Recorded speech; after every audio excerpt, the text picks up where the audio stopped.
ഇന്ദിരാഗാന്ധി പ്രഖ്യാപിച്ച അടിയന്തരാവസ്ഥയുടെ കാലത്ത് നടത്തിയ ക്രൂരതകൾ വിവരിച്ച് ലേഖനവുമായി Congress M P Shashi Tharoor.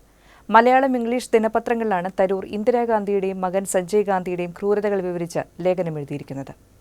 50 വർഷങ്ങൾക്കിപ്പുറവും ആ കാലഘട്ടം അടിയന്തരാവസ്ഥയായി ഇന്ത്യക്കാരുടെ ഓർമ്മകളിൽ മായാതെ കിടക്കുന്നുവെന്നാണ് തരൂർ ലേഖനത്തിൽ എഴുതിയത്. ഇന്ദിരാഗാന്ധിയുടെ മകൻ സഞ്ജയ് നയിച്ച നിർബന്ധിത വന്ധ്യകരണ പരിപാടികൾ അതിനുദാഹരണമാണ്. ദരിദ്ര ഗ്രാമീണ പ്രദേശങ്ങളിൽ സ്വേച്ഛപരമായ ലക്ഷ്യങ്ങൾ നേടുന്നതിന് ബലപ്രയോഗവും അക്രമവും ഉപയോഗിച്ചു. ന്യൂഡൽഹി പോലുള്ള നഗരകേന്ദ്രങ്ങളിൽ ചേരികൾ നിഷ്കരുണം ഇടിച്ചു നിരത്തി ആയിരക്കണക്കിന് ആളുകളെ ഭവനരഹിതരാക്കി. അവരുടെ ക്ഷേമത്തെക്കുറിച്ച് പരിഗണനയുണ്ടായിരുന്നില്ല. ഈ കാലത്തെ അതിക്രമങ്ങൾ എണ്ണമറ്റ മനുഷ്യർക്ക് ആഴത്തിലുള്ളതും ശാശ്വതവുമായ നാശമുണ്ടാക്കി. പീഡിത സമൂഹങ്ങളിൽ ഭയവും അവിശ്വാസവും അവശേഷിപ്പിച്ചു. അടിയന്തരാവസ്ഥ പിൻവലിച്ചതിനു ശേഷം 1977 മാർച്ചിൽ നടന്ന ആദ്യത്തെ സ്വതന്ത്ര തെരഞ്ഞെടുപ്പിൽ തന്നെ ഇന്ദിരാഗാന്ധിയെയും അവരുടെ പാർട്ടിയെയും വൻ ഭൂരിപക്ഷത്തിൽ പുറത്താക്കി അവർ അത് പ്രകടിപ്പിക്കുകയും ചെയ്തുവെന്നും തരൂർ ലേഖനത്തിൽ പറയുന്നു.